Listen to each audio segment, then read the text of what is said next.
Guys, magluto ta og pinirito. Sa ba ni pinirito or sa nga klase na luto sa hotdog. Pinirito na hotdog. Kamahaw. Dapat ni okto. Kaya akong batawa na. Gusto na ko siya, guys. Ang dami ang color sa hotdog.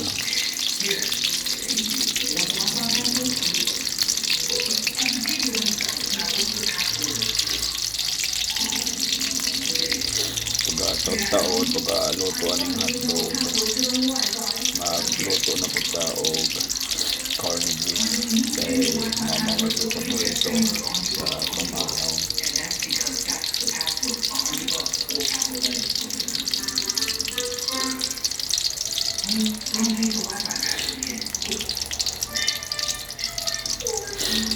Ang bata to dito nag-ready na siya kay sige na nagreklamo nga gutom na ko na siya.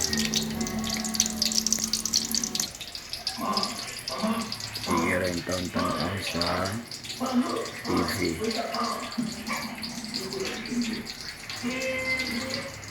Who's gonna tell me what 5 + 4 is? 47. Wrong. Anyone else? The answer is 9. Why didn't you?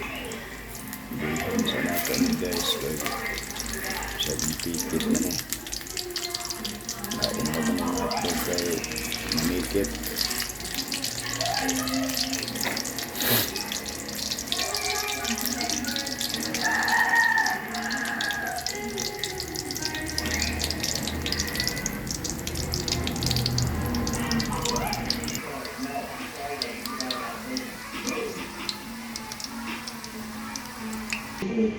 Kaya na po mo itong lutoon kini corned beef.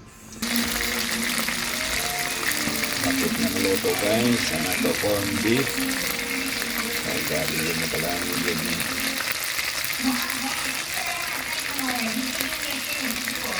Para humuta na guys. Gabi kalami na yun ito na guys. Ito lang niya siyang kurawan guys. Kaya siyang mapagod guys.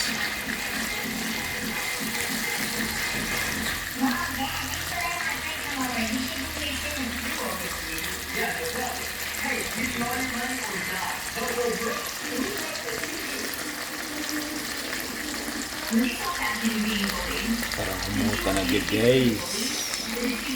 Grabe kalami. Yan na guys, ato pag-isala ang corned beef kay na may mantika na tagtaod nauna ta guys. Grabe kalami ganing pareso na ito ng hotdog tapos na corned beef, pero wala man tayo itlog kay nahotdan na nga itong itlog guys kay ang tag-ija o ang mag-deliver na mo kada Bernes or Saturday gikan man sa Davao nag-pick up kay nakapasar man sa licensure examination for dead cells morning hotdog sa laman o corned beef. Sige guys, mara to. Thank you for watching my YouTube channel. Do not forget to subscribe my YouTube channel. Salamat, mayong buntag.